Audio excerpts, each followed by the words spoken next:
ukiangalia kuna well orchestrated plan, kuna mipango imepangika ambayo moja inaingia kwa ile nyingine katika hali ya usawa. So whatever that is happening ni kama drama, ni kama kitu kieleweki, lakini kama kwa yule mtu anaangalia kwa undani kidogo, there is a coup, a civilian coup, na already shafanyika. Apostle, in regards to a civilian coup, jinsi ambavyo anaendelea na jinsi ambavyo mambo yanaendelea kufunguka katika siasa za jamhuri. Can we look back in the year 1969 again, wakati Rais Mzee Jomo Kenyatta alikuwa so unpopular in Luo Nyanza. And he went to visit Luo Nyanza, akapigwa mawe. Naye akaachilia jeshi, ikaweza kuua watu wengi sana. That is a scenario that is being prepared for Mount Kenya region.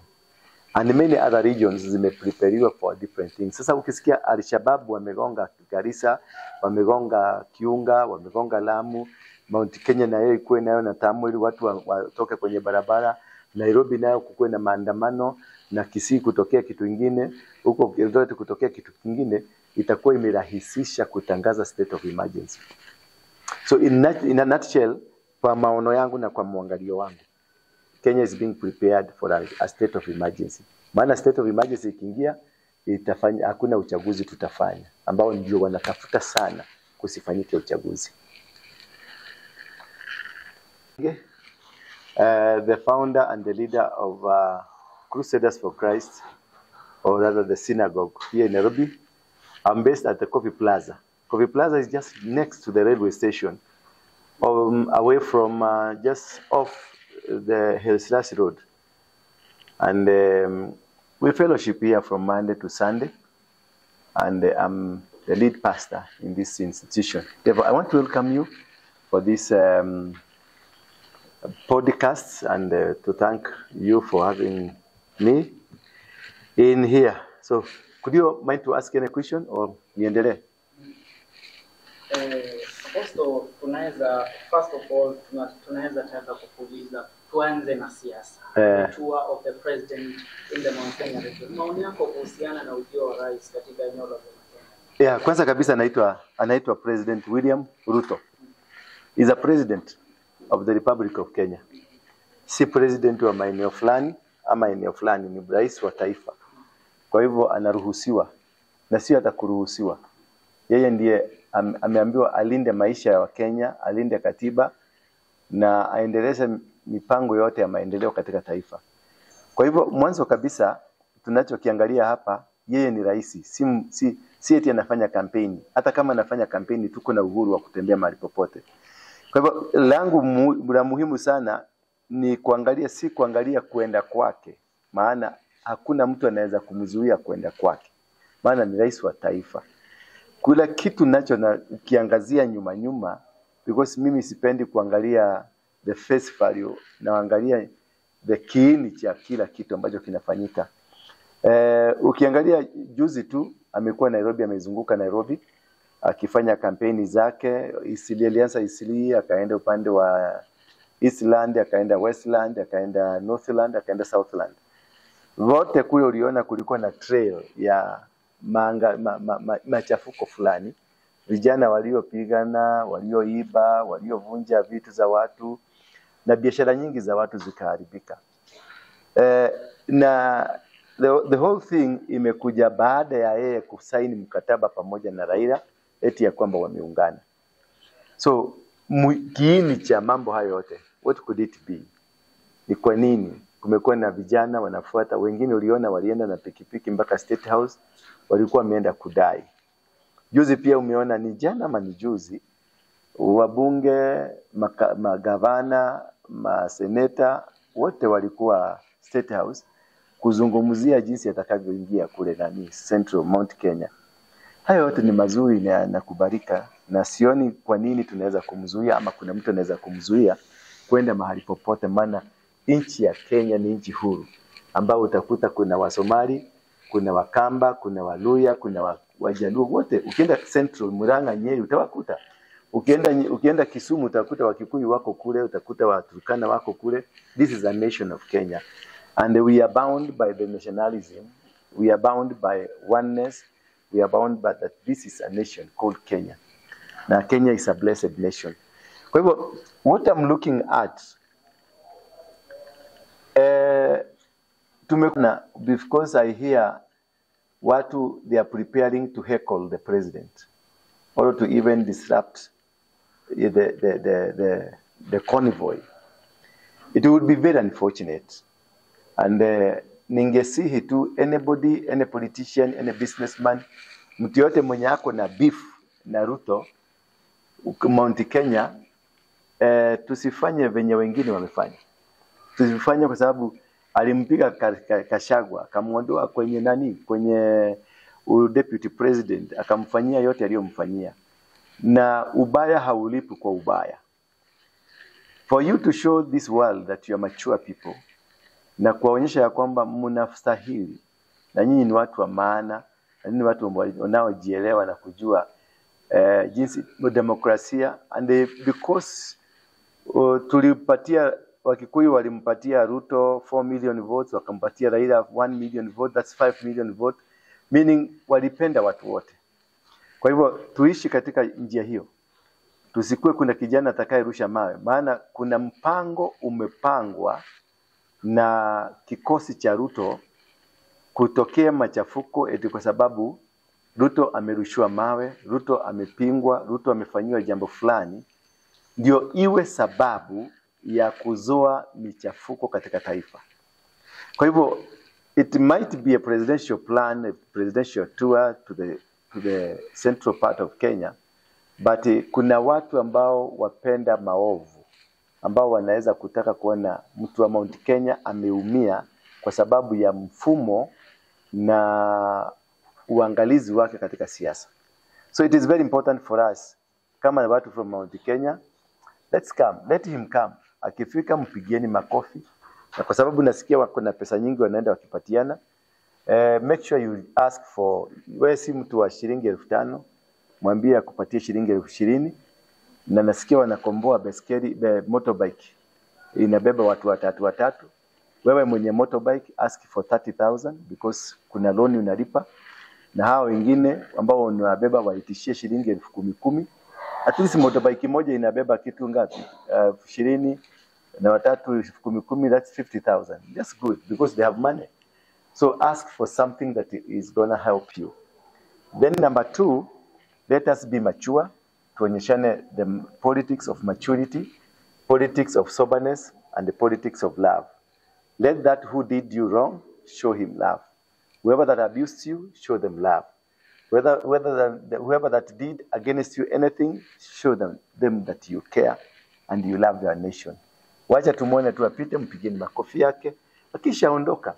Muendeni kwa Gachagua, watu wa Gachagua, watu wa ule mwingine muende kwa ule mwingine, and then life continues. We must not go on fighting. Kwa sababu kuna trap ambayo Wakikuyu ama Gema people wanataka kuingizwa in the trap. Waonekane kama ni watu wa machafuko, ni tribalist, ni watu who does not want anybody. And also kuna plani kubwa ambayo imepangwa 42 against 1. And this is just one but a major plan ya kuhakikisha hiyo 42 against 1 has worked. So be smart people, be okay. Tulipigana na mzungu na tukamshinda, na tulipigana na maovu mengi tukamshinda. Moi alikuwa 24 years na tulimuondoa, and even this is a problem to an end. So don't worry about it. In regards kwa yale ambayo umesema kuhusiana na kuna wale ambao wamepanga jinsi ambavyo machafuko yatatokea katika hatua ya rais. Yes. Could you hint to us whether they either come from the government or from the opposition? Of course you can see the goons ambao uliona Eastleigh. The same goons uliona wakitembea Kibera, the same goons uliona wakitembea Westlands. Those people were paid. Ukiangalia baada ya kutokulipwa wale walikosa mshahara, walienda State House. Meaning the source of the money is from State House. That is why walienda kwenye State House kwenda kuchukua pesa. Kwa hivyo wale ambao wanapanga, angalia Gachagua alikuwa kuja Banana juzi, lakini kukatafutwa vijana ambao waliitwa Mungiki, wakaenda kuzuia wakimngojea kule asijaribu kukanyaga Banana. Ukiangalia kule Nyeri ACK, kuna vijana walikuwa pale nje wakimngojea asiongee. Maana kuna mpango umetengenezwa wa kuhakikisha kwamba Gachagua amezuilika katika mambo yote ambayo anafanya. Gachagua amezuiliwa kutokuongea ama ni ile, it's just like a house arrest. And who can do this? It's the government operative. So mkutano wa Gachagua ambao uliweza alikuwa ufanye pale, I think it's last week huko Eldoret. Yeah. Pale ikakuwa the politician, hiyo ndio siku the decision was made that politicians won't speak in the Anglican Church. Yes. The following day, Gachagua held a press with Kameme. Yes. And Kameme and he addressed a lot of things. So Gachagua was the topic of discussion the whole of Monday, and he expected to be. It was expected to be like that the whole. The next day on Tuesday, Didi Nyoro, the member of Parliament of Kehara, alikuja na akaongea, akapeana statement. Na ile statement ikafunika yote ambayo Gachagua alikuwa amesema the previous. So Gachagua alikuwa tena hiyo siku Jumanne aweze kuongea katika mazishi yaliyokuwa kule Kiambaa. Gunzu wakatumwa kule na itakuwa hawezi ongea. Jana, I mean on Sunday, he was supposed to address the people which didn't happen. So kulingana na hii trend ambayo tunaiona, kulingana na wewe Apostle, mtu ambaye umeangalia hizi siasa kwa muda, unaona kana kwamba president ama tuseme tu the government at large inajaribu in every way possible to make sure that Gachagua hajapata nafasi ya kuzungumza kabla rais aje katika eneo la Mlima Kenya? Sio lazima kabla rais hajafika kwenye Mount Kenya. Lakini kuna a deliberate move to make sure Gachagua hakuna mahali ataongea tena. It is a deliberate move. It has been decided so, na hakuna atakuwa na wakati mgumu. Kule polisi hawatamzuia, vijana watamzuia. Kule vijana watamzuia, mabishop watamzuia. Na the major attack itakuwa wafuasi wake, the people, the members of parliament ambao wanamfuata, politicians, business people ambao wanamfuata. All of them watapata changamoto za kutoka KRA, watapata changamoto za accusation from here and there, so that to make sure that he is not building up, because wameona if they let him go, he has already built a capacity and is moving. And also Gachagua is a propagandist, anajua mengi sana inside the government. He's also an insider of the government. Maovu mengi alijua yalifanyika anayajua. So the push the Gachagua have been having is exposing the government, and the government inajaribu kufanya juu chini to make sure he doesn't have a platform to expose the government. But unfortunately, katika enzi ya mitandao kama sasa tulivyo kwenye mitandao, itakuwa ni vigumu kwa sababu utazungumzia kwako na watu watakusikiliza. Kila mtu kuna runinga yake, kila mtu kuna simu yake. I don't think it's a right way of trying to intimidate somebody, because Ruto mwenyewe wakati alikuwa na the same problem na Uhuru, nobody intimidated him. Hakuna mtu alimsimamisha, aliachiliwa aendelee mpaka akafanya siasa zake akamaliza. Kenya is a free nation, Kenya is a independent nation. Hatuwezi kurudisha Kenya nyuma eti kwa sababu Ruto wameunganika pamoja na Raila, therefore he feels he's now strong and nobody is supposed to stop him from whatever he's doing. This nation is bigger than anybody else. This is not a nation ya Gachagua, si nation ya Wakikuyu, si ya Wakamba, si wa Kalenjin. This is a nation that belongs to 43 tribes of, I think it's 43 tribes. We all belong here, the young, the old, the colored, all of us, we belong to this nation. And therefore we have the right to do and to move and to be anywhere that you want in this nation. Picketing is in the law. Kwa hivyo, I wouldn't want us to furahia sana wakati Gachagua anazuiliwa, maana they are setting a trend. Na wakifaulu kumzuia Gachagua, not anybody else will be allowed to do so again, because watakuwa wamefaulu kuzuia. So I wouldn't want Gachagua. I feel ni kama ako intimidated. Kenyans, we must rise up to support Gachagua when his rights are intimidated. Also, we should rise up to support any other politician when his or her rights are curtailed. Also, we're there to rise up and defend the integrity of Kenya, the constitution of Kenya, and also showcase love, because love is more important thing than anything. And the Kenya we deserve to live in a freedom, we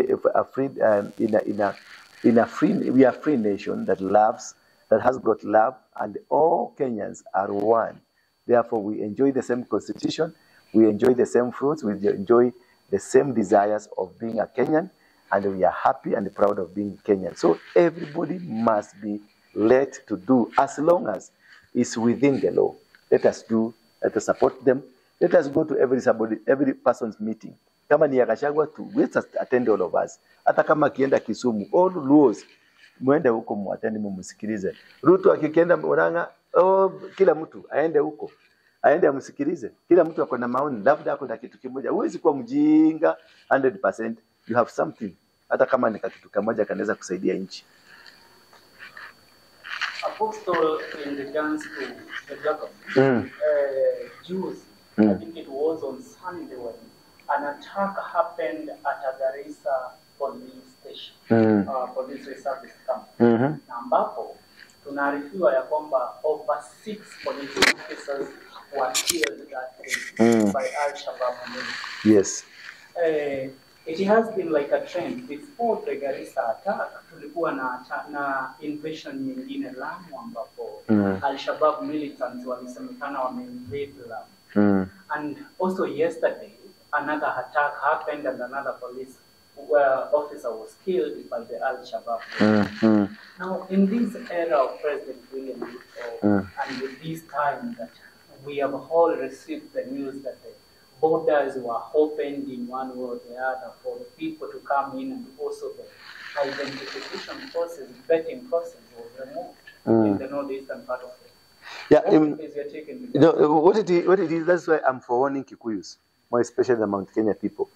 Because whatever you're seeing, it is a culmination of what they are planning against the Mount Kenya people. The 42 against 1. Whatever you are seeing, the indicators, like in Lamu, they just, I hear, I'm not sure, I'm not there, this is hearsay, and I have nothing to support my argument on this. That it is a huge group of people that were roaming around Mpeketoni and also Lamu, Kiunga. And these people, they are suspected to be Al-Shabaab member. The larger people that lives in that area, Lamu, they are the Kikuyus. A fortnight ago, we had the governor of Lamu, and Duale was there, and some Muslim fraternity people were there, and they had a press statement.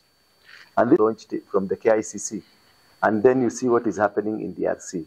So this could be a larger plan of to prepare people psychologically on an eventuality. Remember the other day, Raila said about that he saved this nation from a coup. He never said from who was the planner of the coup, and who was organizing it, and who was to be removed, and at what time did it start, and at what time did he stop it, and at what time did he receive the intelligence information that there is a coup. These things, he never told us. But again, Soipan, the Minister for Defense, came out defending and saying there was no coup. The commanders came and said there's no coup. But the CIC, Commander-in-Chief, that is Ruto, has never come out to denounce or to say that there was a coup. Because if there was a coup, it was a coup for him. So meaning, if the people he is leading were planning to do a coup, then he could have come straight away and asked Raila, can you give us detail? Or the DCI could have summoned Raila, come to the DCI and explain to us who is this that we're organizing. Or maybe the Military Defense Council could have called Raila and then explains who is this that was in the coup. These things have not been categorically been discussed. But when you mention, wakati unataja unasema ati kulikuwa na coup, na army ndio ilikuwa inatengeneza coup. Who are you targeting? What are you saying? The leadership of the army. What is your discussion behind? Who and why should we continue trusting the leadership of the army? Could the president of Kenya continue trusting the leadership of the army? Could the people of Kenya continue trusting the leadership of the army? Could that be a leading argument that there are people who need to be sacked? Or could it be the broad-based government that is being, wanatengeneza nafasi za broad-based government when they say jeshi ilikuwa inapanga kupindua serikali? Kumaanisha ni kuambia watu wa Kenya wasimame kidete waseme wale ambao walikuwa napanga kupindua serikali ya Kenya waondolewe. Could it be anatengeneza nafasi ndio broad-based government ndio watu fulani waondolewe, ndio wawekwe watu fulani? Maana ukiangalia Ndindi Nyoro ametolewa, ukiangalia wale wengine kwenye bunge wametolewa, na kulikuwa tu na viegezo. Kulisemekana Ndindi Nyoro alichukua pesa za serikali akasipeleka kunani Kiharu kwenda kuja kufanya maendeleo kule. Kwa hivyo hiyo ndio ilikuwa the foundation ya yeye kutolewa. Angalia wale wengine kama Gogoyo wa Ngong, wa Kajiado North. Yeye pia kulisemekana sijui alikosa kufika kikao. Na ikakuwa hiyo kukosa kufika kikao ndio imemuondoa. Kwa hivyo kunaweza kuwa pia this is major ni mfumo wa Raila wa kuwaondoa watu. Na ni nani sasa tuseme Raila alisema serikali ilikuwa ipinduliwe. Serikali na mwenye kupinduliwa mbona haongei? Waliongea ni the juniors, the minister, the commanders, hao ndio waliongea. But who was to be overthrown? Si rais. Mbona rais mwenyewe hajaambia Raila mimi sikuwa napinduliwa? Maana minister amesema hakukuwa na mapinduzi, commanders wamesema hakukuwa na mapinduzi. Kwa hivyo even the commander in chief is supposed to come out strongly na aseme hakukuwa na nini, but he has kept quiet. Could it be ni plan walitaka ndio watu fulani wapate kuonewa? Hizo ni maswali, hayo ni maswali tu ya kujiuliza. Sisemi that's a conclusive answer ama question, but ni maswali tu ya kujiuliza because this thing is leading to a bigger picture. And number 2, uangalie baada ya mkataba kati ya Raila na Ruto amekuwa so much unpopular. Heckling, ukiangalia Nyayo Stadium, watu walikuwa nasema Ruto must go. Ukienda Naivasha, Ruto must go. Everywhere, Ruto must go. What changed? All of a sudden, kumekuwa na aggressiveness ya Ruto must go. Na Raila akaenda wapi? Akaenda Kisii, akafukuzwa.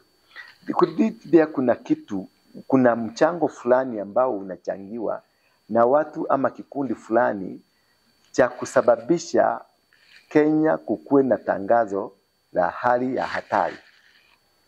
Could it be the reason the president anaenda Mount Kenya ndio arushiwe mawe, ndio kukuwe na skirmishes, ndio kutangazwe hali ya hatari? Because everything is not working for the president. Heckling, everything, nothing is working. Kila kitu akiguza tu kinakataa. Kiguza kitu kingine kikakataa. Which means hata kama ni wewe, when you are a human being and nothing is working on your line, nothing is doing anything, you feel jilted. You feel like you are alone. You feel like this thing, the world is coming to an end. How do you come out of it? You create a situation. Umeniuliza swali nzuri sana. Wakati Gachagua alizuiwa kuondoka, Ndindi Nyoro alifutwa kazi ndio akaongea, Gachagua akafunikwa.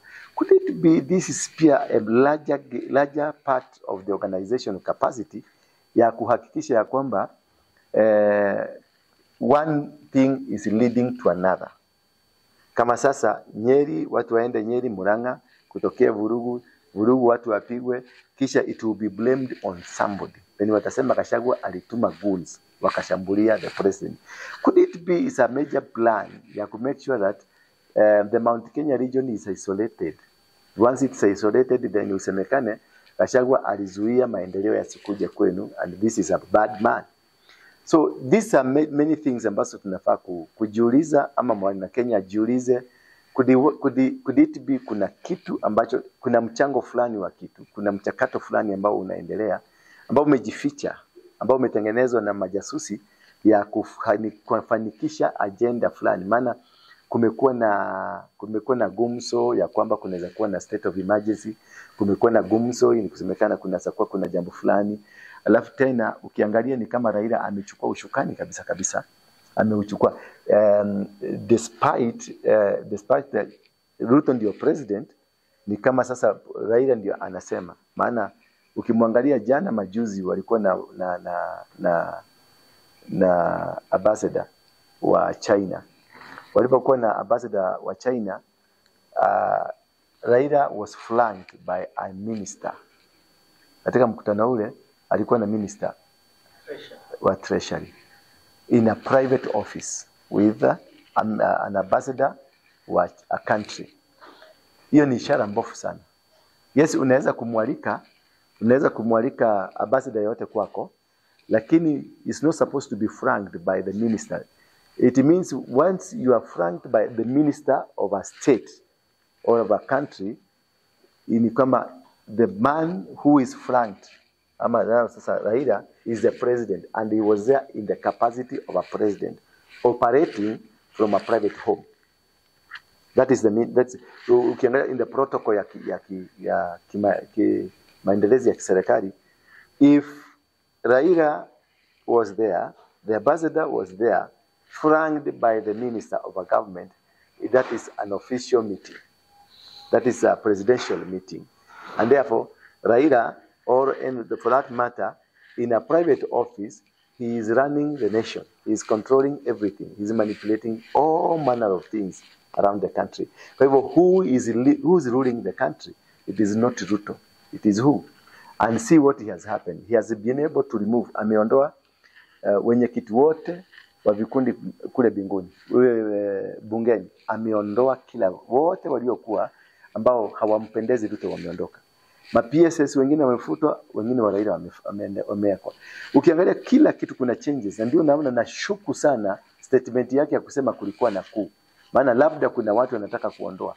Ukiangalia ruling hii ambayo ilifanywa kwenye kotini ya bunge, lilikosea. Wetangula alikosea kutangaza ya kwamba Azimio ndio minority na UDA ndio majority.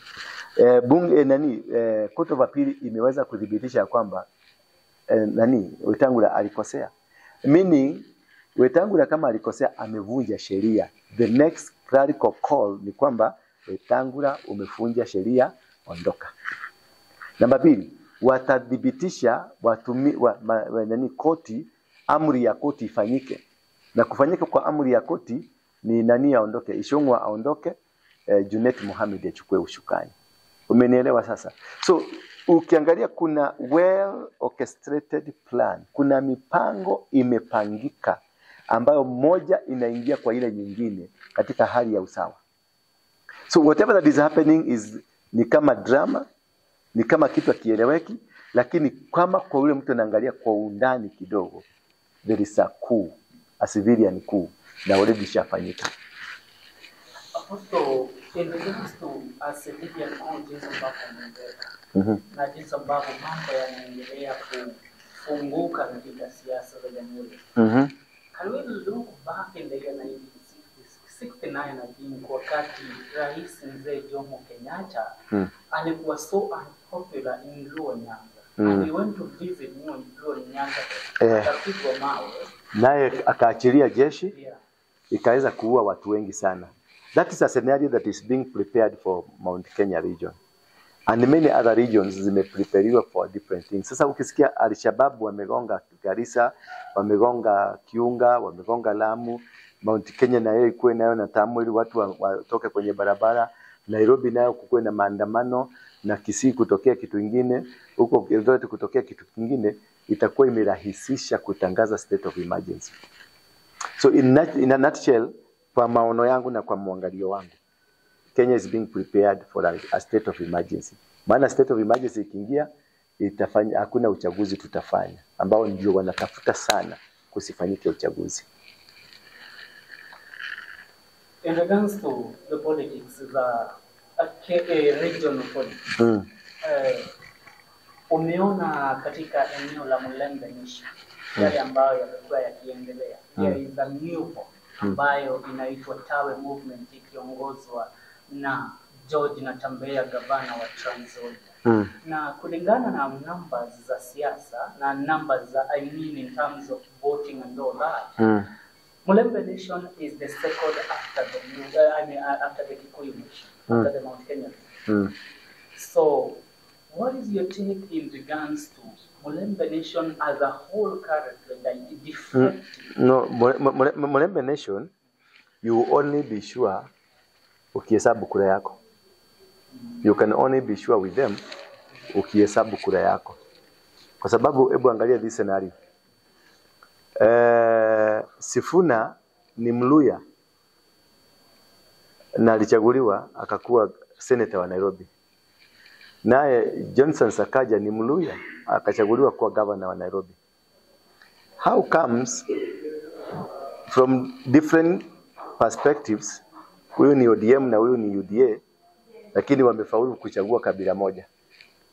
Unanielewa? Lakini could there be, walikuwa na plan, wewe kaa hapo tutakuchagua hapo, na wewe kaa hapo, as long as we make sure a Luya is the governor and a Luya is the senator. Unaona hiyo picha?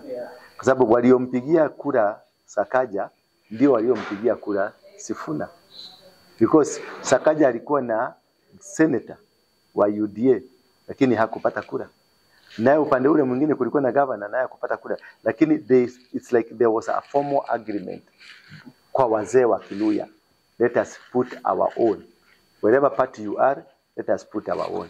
Kwa hivyo kura za Mluya ama kunatembea iwe ni nani, iwe Wetangula, these people you only count their votes. Ukihesabu vote yao uone iko kwa kikapu chako, and you say you are together with them. But that is not notwithstanding, the most important thing that is supposed to be done sasa wakati huu ni kuimarisha taifa letu kwa umoja na kutakia kila mtu aishi kwenye mapenzi ya taifa. Maana Kenya is at crossroad. Ukiangalia Sudan imesema inaweza kushambulia Kenya kwa sababu ya mahusiano yetu na RSF. Ukiangalia M23 na kina Kagame ama president wote wa Eastern Central Africa hawako pamoja na sisi. Kwa sababu gani? Kwa sababu ya mahusiano mabaya ambayo Kenya iko nayo ya kimataifa. Na ukiangalia kwenye ulingo wa kimataifa, we are also having issues na America, we are also having issues na Russia, issue na UK. All this is based on the kind of politics we have in our nation. Ukiangalia zaidi Kenya, all young people in Kenya are so desolate. Yani wako katika hali ya they're not happy. Ukiona kwa kiwanja walisema Raila akifika kwa kiwanja Harambee Stars itashindwa. Na Harambee Stars ikashindwa. So what does that tell you? Ruto akifika kwa kiwanja timu ya taifa itashindwa. Na ikashindwa. So what does that tell you? It's like we are in a situation ambayo iko na watu ambao either they are plotting the failure of the nation, or there is an agenda being cooked. Ni kama vile unaweza kuja kuniambia ati Gen Z ilitengenezwa na mwanasiasa wakati walitokelezea kwa kiwanja. They were in their thousand. I don't think there is any county ambao Gen Z haikuwa. Ama kuna county Gen Z haikuwa? Every county we had a Gen Z. Mpaka huko kwa Sugoi. There is no single politician in this country mwenye anaweza kufanya maandalizi kama hayo na akafaulu. There is no single politician. Sijui kama mnanielewa. There is no single politician. Mambo muhimu katika taifa. Anachungwa na serikali, analindwa na kila kitu because he is part of the presidency. So how could it have happened? Hatuoni kwa wale watu waangaliko vizuri, hatuoni. But if we are being every move the president is making, every move the former prime minister is making should be monitored closely. Every word they speak, let us monitor closely, because one word is leading to another word.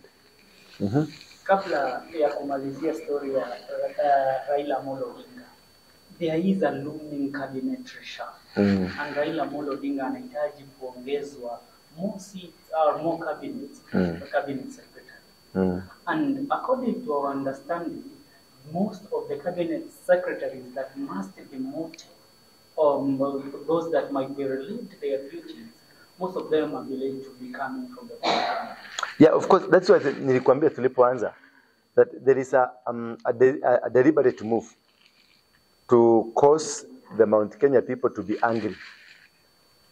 So akina Kaboko wanaenda nyumbani. Hiyo timu yote they will go home. And this is just a deliberate move. Ni ya kufanya watu kuincite, ndio watu wainuke, kufanyike jambo ambalo linaweza kusababisha tukue na state of emergency. All this is about the election. They don't want to have an election. and that is why they are all doing this. Sio hiyo tu, mambo mengi itafanyika. Biashara za Mount Kenya nyingi zitavunjwa na kutakuwa na uonevu wa wazi, deliberate, just wa wazi, ndio mkasirike. All this is about kukasirisha watu because there is a move, kuna kitu angetaka kifanyike. Ndio uliona Jomo Kenyatta alienda Kisumu deliberately, alikuwa mkoa advice do not go there, maana the Luos wamekasirika, but he wanted to, alikuwa anataka kulete sababu ya yeye kuwa dictator. Wakati wa 1982 kuu, hiyo kitu yote ni Moi alikuwa anaielewa vizuri, kwa sababu alitaka kulete akuwe dictator, to rebrand himself akuwe dictator na atawale kwa nguvu. So things happen behind the scene. Wao nafikiria ni fulani anafanya na watashika watu wawili watatu wawafunge waseme ni wao walifanya, but in a nutshell utakuta mpango huo ulipangwa na watu walio serikalini. Now, on Sunday also, the former president Uhuru Muigai aliweza kuongea akiwa kule county ya Meru attending some such a church service. Na his words were like laughing at the current situation that William Ruto is. Akisema yeye kama mstaafu kazi yake kwa siku hizi ni kujiangalilia TV tu na anacheka. Maoni yako wasio kulingana na haya matamshi ya rais, maana najua umeshayasikia. Ni whatever you think unaona Raila anafanya, Uhuru is behind it. Whatever Raila is doing, Uhuru is behind it. Hii broad-based government, Uhuru is behind it. Yeye ndio anachochea. Kwa hivyo now wamefaulu kucage Ruto. They are able now, wamefaulu kucage Ruto. Na Ruto amejua he's been caged. He wants to come out. And he will come out in a bad way. So Ruto wants to come out from this. He knows amewekwa kwenye mtego. Na ule mtego aliwekwa ameshindwa kujitoa. Lazima sasa ajitoe kwa nguvu. Maana they trapped him. Yes, na kulingana na on Sunday also, a lot of events ziliweza kufanyika mchana. Hapa Nyayo Stadium kuna kijana ambaye ni mbunge wa eneo bunge la Embakasi East. Anatambulikana kama Peter Salasya. Hapana, si wa Embakasi. Ni Mumias East. Aliweza kupigwa sana pale. Na baada ya kupigwa, he went on a rant kwa mtandao calling out the Luos. Now, there is a certain tension that has currently also been created on social media between the Luos and the Luos. What I told you, kuna preparation ya kutengeneza nchi ikuwe kwenye turmoil. Ndio wa prepare ground for state of emergency. So, it's a form of incitement between now Luyas and Luos. Garissa kuna El-Shabaab. Lamu kuna El-Shabaab, Mount Kenya Mungeki itakuwa Mungeki imeanza kutawala, imeanza kufanya vitu. It is a situation that they are preparing for an eventuality. So just keep watching, keep moving, and anything you're seeing now, have an interpretation of it. It is not just a coincidence. Something yote president akiongea, go interpret it in a different way. Raila akiongea, interpret it in a different way. Uhuru akiongea, interpret it, because it is a situation prepared to lead another situation. Yes.